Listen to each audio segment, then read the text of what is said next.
எல்லோருக்கும் வணக்கம். ஸோ நம்ம கையில் ஒரு பட்டம் இருக்குதுன்னு கன்சிடர் பண்ணுங்களேன்.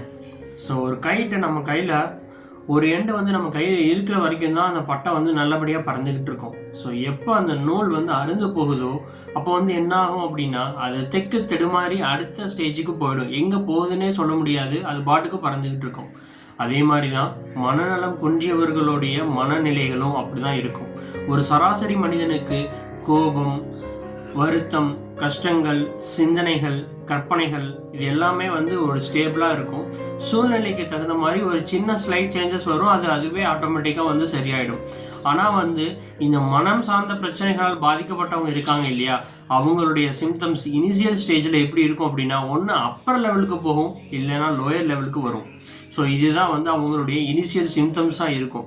ஸோ அந்த மாதிரி ஸ்டேஜஸ்லேயே நம்ம அவங்கள ஃபைண்ட் அவுட் பண்ணி நம்ம ஹாஸ்பிட்டலுக்கு கூப்பிட்டு போய் ட்ரீட்மெண்ட் பண்ணிட்டோம் அப்படின்னா அது நார்மலான ஒரு திங்ஸாக ஈஸியாக மாறுறதுக்கு நிறையவே 99.99% சான்சஸ் இருக்குது.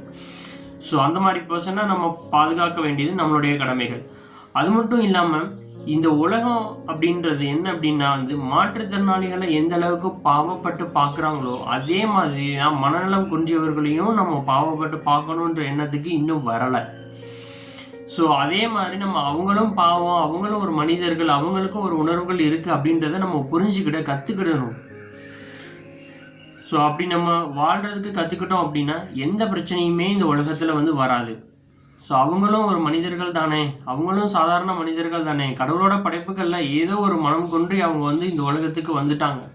ஸோ அவங்கள நம்ம பார்த்துக்கணும் அப்படின்னு சொல்லிட்டு நான் கேட்டுக்கிறேன். நன்றி, வணக்கம்.